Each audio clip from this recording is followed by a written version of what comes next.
Welcome in to Friday night finals immediately following that amazing game between Mount Juliet and Lebanon that you just heard here on 104.5 The Zone. I am Joe Hunk.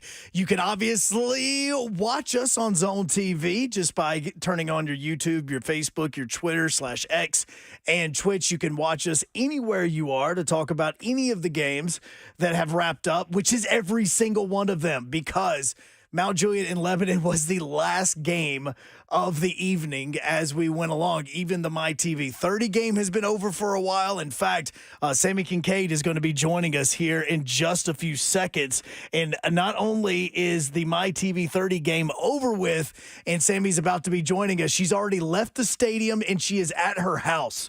That's how long their game has been done with. But great. But look, I can't complain because tonight there was only 76 football games throughout the state of Tennessee, which sounds like a lot.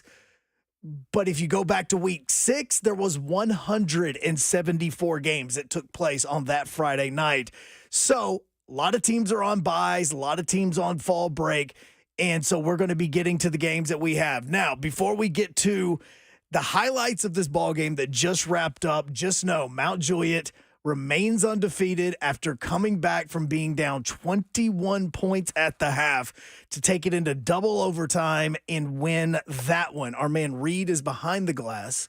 He's taking your phone calls at 615-737-1045. He is also getting all these highlights ready to go. So before we go off the air, you can hear how this one sounded on the Zone. If you happen to miss Lucas Panzica and Brad Hopkins, which Brad Hopkins is now the most amazing color man in the face in the history of man.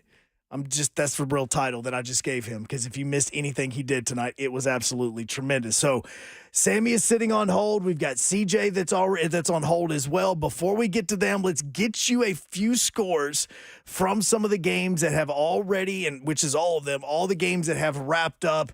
Reed is working on that. I'm asking him to do 15 things, including hitting the music, and there it is. Webb School tonight got absolutely obliterated by Good Pasture, 67-21. You also had Middle Tennessee Christian beating the Kings Academy 47-7. Father Ryan went to McCallie, and they lost tonight 40-10. One of the big games of this Friday night was York and Friendship Christian. That game finished as an 8-7 score, and York remains undefeated. Baylor tonight won 49-10. You also had Hendersonville picking up a 39-0 victory over Portland in that one. And our final score that we'll give you from right now is the fact that Beach won tonight 48-10. But I mentioned it just a little while ago, and she's going to be joining us right now as Sammy Kincaid was on the MyTV 30 Friday Night Rivals game, Oakland and Coffee County. And Sammy, the first one, okay, I'm not going to lie, this game really wasn't close, so just be honest with us. It was not close. It was 42-0. The first time this season that we have had a running clock. And I'm grateful, though, that it's the first time. We have had some really great games on Friday Night Rivals, and we had our first running clock tonight. And, Oakland is just so dominant. And talking to Coach Haynes at Coffee County, he recognized how dominant Oakland is, and he's working through a lot right now. I mean, he's the interim head coach at Coffee County. They lost their head coach. He got sick, had some health stuff going on, and so after week 2, that's whenever he took over, and he told me that the head coach, Coach Green, he was one of 2 offensive coaches that they had. Everyone else on coaching staff was defensive-minded, and so it's been a big adjustment, not just for the players, but for the coaches as well, as they're trying to figure things out on the offensive side of the ball, and he knew going into this one it was going to be a tall task going up against such a dominant Oakland team. Okay, so we said it was 42-0. We know it was a running clock. We know it was a blowout. But how did we get to 42? Like, who showed out in this? Because you talked about how dominant Oakland is, and they've got a big matchup coming up next week. But what actually happened in the game? Yeah, I mean, Coach Creasy, whenever I was talking to him at halftime, he was not too happy with his team in the first half. It was 21-0 going into halftime, and they ended up getting the ball back with, it was about, I would say, I think it was around 15 seconds that they had to try to make something happen. It was a little bit over that, but he was not happy with how they were managing the clock and just not getting plays off fast enough. And so going into that second half, he said that's whenever he felt like it got back to Oakland football. He said you could tell that they had the bye week last week, and they had kind of that slower start. And in the second half, they just played flawless, no penalties. They just really played complete football and just made it look easy. You had Kyler Creasy coming back at quarterback. He's been out for about 7 to 8 weeks. He got cleared on Wednesday. He had broken his collarbone, and that's actually Coach Creasy's son. And so, talking to both of them about it, they said, it puts a lot into perspective and makes you appreciate the time that you get to spend on the field a whole lot more. But Kyler played lights out tonight. He had a great week one back. He did get to play a couple of snaps last week against 2 weeks ago against Siegel, but they definitely wanted to have him wait until he was fully healthy and completely cleared to get a full game under, or almost a full game under his belt. He did not play in the fourth quarter, but you had him coming back. You had Avery Hainsworth coming back from injury, who's been out all season. So you had some big playmakers, some big guys coming back to play for Oakland today, and both of them definitely showed out. Well, I know that we've got to let you go here in just a second, but the next week they have Ravenwood. After that, it's the Battle of the Borough, and they're going to be playing Riverdale, and that is at the moment both of those teams are undefeated in the region. Did Coach talk anything about, even though next week is a non-region game, starting to get everything ready for that Battle of the Borough that could be coming down to the region championship? Yeah, his post-game speech to his team actually ended up getting addressed to the student section who was standing behind his team. And the team said, man, Coach, what do you got to say to us? Because the whole my voice went out. The whole post-game speech ended up being to the student section. And it was Coach Creasy saying, hey, yeah, we got that. We have that game next week, and it'd be really great if y'all show up on the road for us. But we need you to show up like you showed up tonight in 2 weeks from now, because that is the big one. That is where we're going to need you. And he just gave an entire post-game speech to the student section that was standing behind his team for his post-game speech. Yeah, so now as we wrap up with you, is next week. I know you guys were off last week because of fall break. You were back this week. Where are you guys going to be next week? We've got a big one next week. We have Brentwood Academy at Lipscomb. I am pumped for it. Okay, so I know you haven't been able to look this up just yet, but let's let you know. Caleb Beasley, the 4-star cornerback, he's committed to play for Tennessee, obviously. A lot of people know him for Lipscomb Academy. They picked up a big win tonight over Knoxville Catholic, but he had 2 touchdowns tonight and 2 interceptions in the game. Wow. So just getting a little head on the prep that you're going to have, getting ready for that. So, Lipscomb Academy. Yeah, see, thanks for letting me get my prep going. No problem at all. That is exactly what I'm here for. But Sammy, we've only got like 20 minutes remaining in the show, so I've got to let you go. And I appreciate it. I'm glad you had a safe drive home, and we will talk to you next week after that game. Sounds great. Thanks, Hunk. You're welcome, ma'am. Have a good one.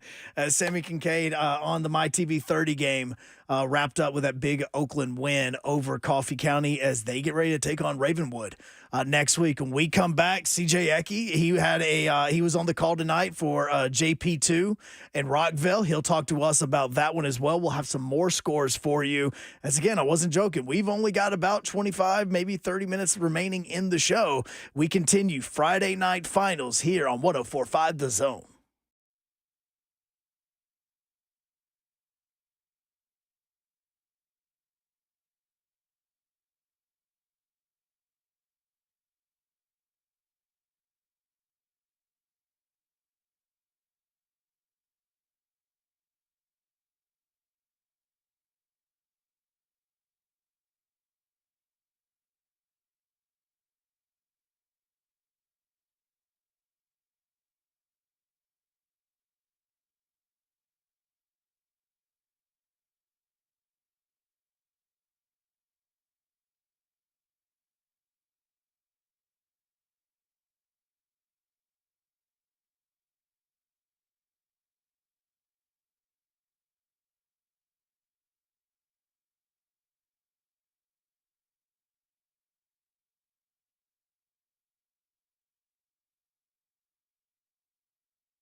Friday night finals here on 104.5 The Zone. I'm Joe Hunk with you late this evening, or depending on if you are hanging out over in London right now, getting ready for Titans and Ravens. It is 4:30 a.m. on a Saturday, so we appreciate you if you are listening on the 104.5 The Zone app or watching on Zone TV. Thank you for doing so as you get ready to go and explore the beautiful city of London as you are over there getting ready for that game. You can also watch us on Zone TV on Facebook, YouTube, Twitter /X or Twitch. And, of course, some phone lines are still open for you to get in at 615-737-1045 for all the games that have wrapped up. And we said this right as we started Friday night finals. Mount Juliet and Lebanon, double overtime. Mount Juliet comes back from being down 21 points at the half to pick up the victory, 31-28, and remain undefeated on the season as they get ready to wrap up the final two games of the regular season for them. Now, what's cool about this for them is now you're starting to talk about that perfect season, and you're starting to talk about a region championship as well. But there's a lot of teams that are still trying to win the regions and trying to get themselves in a place for the playoffs. Before we get to CJ Ecke, who is at one of those games, our man Reed has been working in the back on highlights. He has also been taking your phone calls, and he's been hitting the music for me, which I'm going to ask him to do right now as well. See, he's killing it. Let's get to those highlights, or I should say let's get to those scores around the Middle Tennessee area as well as outside of it, as Monterey took a big L tonight, losing to Trisdale County 28-0. You had Coffee County losing to Oakland. We just talked to Sammy Kincaid about that one, as Oakland picked up the 42-0 victory on My TV 30. Riverdale has a big 55-28 victory over Blackman, and Smith County tonight won 27-0 over Westmoreland. It was Nashville Christian losing to Fayetteville tonight in Fayetteville 49-37. Laverne got a 3-point win over Green Hill tonight, 27-24 in overtime. Clay County picked up a win, going now and getting a 49-16 victory over Red Boiling Springs. In Gallatin won tonight 37-6 over Wilson Central. Now, we were talking earlier to Sammy Kincaid. She had the Region 3 6A game with Oakland, and as they defeated Coffee County tonight. Coffee County still does not have a win in region, but Oakland is undefeated in that. The other teams that are in that region include Blackman and Rockville. Rockville tonight took on JP2 in a non-region matchup. And our man CJ Ecke was over there for that one. And Ecke, tell me, man, like, Rockville's getting ready. They're now back to 500. They're trying to get ready to finish off the season with two big region games. But tell me about how this JP2 game went. Well, I'll put it this way. The final score was 35-14, but if you ask me, it was not as close as the score indicated. To me, Pope Prep, JP2, whatever you choose to call them, they just overmatched. Pope's got a lot of young guys. They're starting a freshman at quarterback, and he's a talented kid, but just didn't look like it was much of a match. And really, it was because of Rashawn Odell, the senior running back for Rockville. Got everything started, 2 big touchdowns, including a 53-yard run that set up a touchdown that he scored later to open the scoring. Then he had another 10-yard touchdown in the second quarter. He went over 100 yards. Now, this is a guy who's – I just sound like Chris Collinsworth. This is 5'6", identical, 146 pounds. But watching him play, and I go back to a conversation that I had with Coach Brian Guthrie earlier this week. He said that he might be small in stature, but this is a guy that plays well above his listed size. And I saw him consistently moving piles with his physicality. His explosiveness jumped off off of the field at me, and he paced them to a 14-0 lead. Now, Pope Prep had an opportunity they were driving down the field in the second quarter, but because of the defensive line getting their hands up, getting pressure on Pope Prep's quarterback Hudson Holman, Kevontae Porter with an interception, and he took it 53 yards to the house for a touchdown. They missed the extra point to keep the score 20-0, but at that point it was all Rockville the rest of the way, and 2 touchdowns late from Pope Prep made the score closer than it looked. 35-14 was your final score, and of course Rockville evens their record at 4-4 and puts themselves in position to make the final push for the playoffs. And I was curious, like you were talking about how the game didn't feel as close. Was it the pick six? Was it a touchdown run by Odell? Like, what was it that you thought was like, yep, that one's going ahead, and let's just say this thing's over early? It was the pick six by Kevontae Porter. What happened during the play, Hudson Holman dropping back to pass, and again, this is another piece of the conversation that I had with Coach Guthrie at Rockville. He loves the growth from his defensive line, and he said in his mind they were playing much more in sync with each other, going up and down the defensive line, and it really showed on the play that led to the pick six by Kevontae Porter, the junior outside linebacker, number 0. Took it and absolutely took it down the near sideline to the house, and by that point it was, yeah, I think that's it. That's the one right there for Rockville.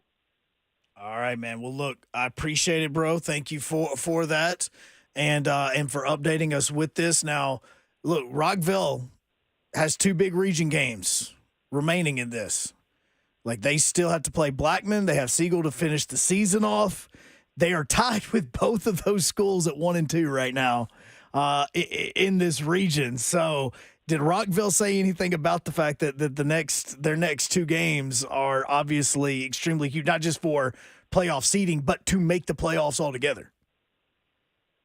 So, for me, from my vantage point, Rockville is just taking this 1 week at a time. It is going back to the conversation that I had with Coach Guthrie earlier this week. It's really a 1 week at a time deal. They're not. Once the playoffs come, they'll worry about the playoffs when they get to that type of conversation. But right now, it's about continuous improvement. What does he want to see from his guys week to week? He wants to see consistency. He wants to see effort. And this is a good start for Rockville on that journey to get to the playoffs and to continue to play meaningful games into late October and early November. So this is the first step in that direction in the final push for the playoffs if you're Rockville.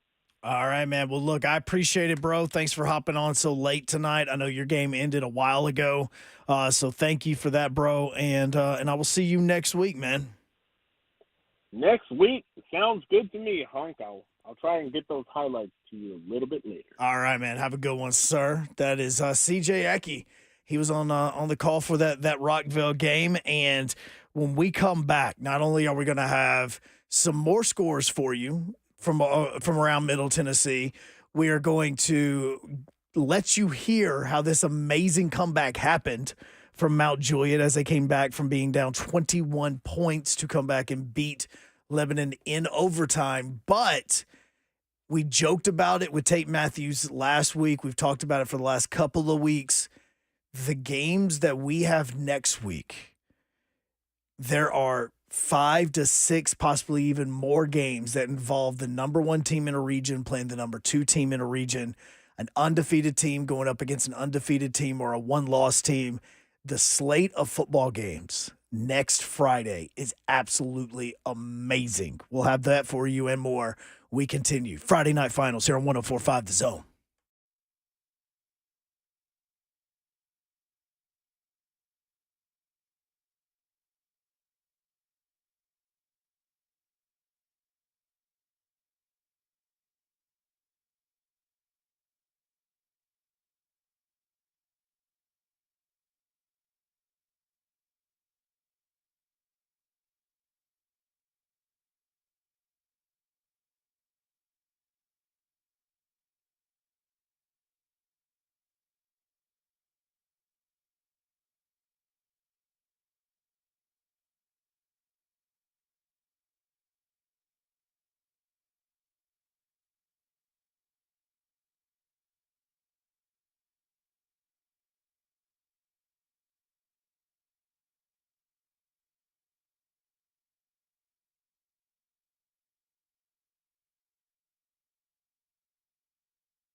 All right, just a few more minutes left in Friday night finals, as the slate of high school games this week was a lot thinner than normal.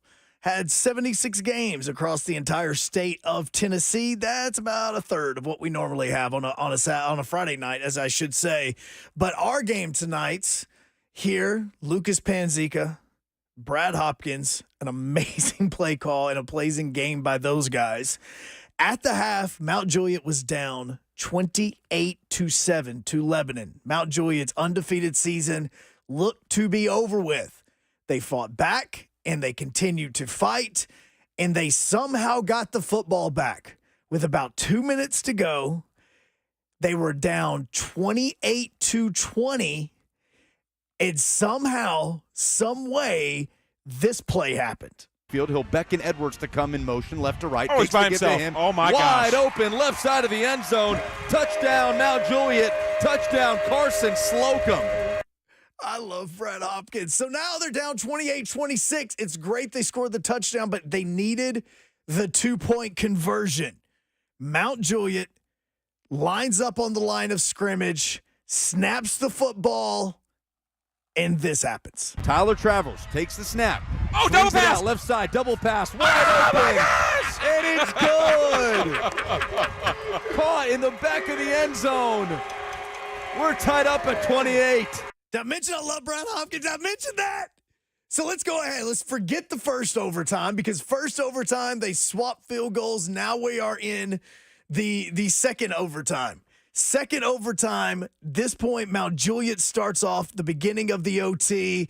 With this, they need to score in some form of fashion to at least make Lebanon have to score, and they did this. Crudup is the running back on his left hip, fakes the give to Crudup, pulls it, Travers on the run, left side of the end zone, ball in his right hand, fist pumping as he strolls in. Fist pumping as he strolls in, and now it's Lebanon's turn. They have to score. They have to. But will they? This is how the game wrapped up. Going to be a double handoff. In reverse, running around the right side. It's Callaway. He has no room. Nowhere. Stacked Oh, up. he lost the ball. He lost the ball. Away. Ball's taken away and running he's down the down. left He's sideline. down. They'll They say he was down. They'll say he was down. Lebanon players are streaming onto the field in celebration. It's only third down. It's fourth down, right? And we're going to have to settle things down here as Yeah, these kids are running out the stadium. players are streaming onto the field They're out and the stadium. almost running back to the locker room. Yeah. No, some of them are in the locker room. I think it brought up fourth down, didn't it? We'll have to settle down here and wait for the final ruling. That must have been a fumble. And that's going to be the final. Wow. That's going to be the final. Damian Callaway stripped. Wow. Now, what you couldn't see from our vantage point that we had here on 104.5 The Zone, where Lucas and Brad were doing the call, is, yes, he was not just stripped. As he was going down, the ball flew up in the air, and Mount Juliet picked it up and started to run the football back. So it was an easy fumble call for the referee that was directly beside the play that you could see on some of the shots that have been put out on social media. So that is how Mount Juliet comes from behind, wins 38-31, remains undefeated. Now, next week's games, I told you, there are a slew of football games happening high school-wise where you have amazing matchups just across the board. Could be the best week of high school football in the state of Tennessee next week, because McCallie and Knoxville Catholic are going to go. Now, Knoxville Catholic actually lost tonight, so it doesn't make it as exciting as it was going to be, but Rossview and Clarksville are going to be playing. Rossview 6-2, Clarksville undefeated. Both of those teams are undefeated in the region. They're going to go at it tonight. Oakland and Ravenwood are going to go at it in a non-region game. Oakland won tonight. You have Centennial and Page going at it next week as well. Both of those teams are undefeated in the region. And we just got confirmation, Franklin Road Academy, CPA, next week. Both teams are undefeated, and you will be hearing that game right here on 104.5 The Zone with Lucas Panzica and Will Bowling. That is it for us. 30 seconds remaining, which gives me 30 seconds to wish my little man a happy birthday. Sunday is going to be his 5th birthday. I love you so very much. I cannot wait for your birthday party tomorrow. And you are the most amazing thing in my life, buddy. And I just love you so very much. I cannot wait to see you when I get home. Have a fantastic week. We will talk to you next week on Friday Night Finals.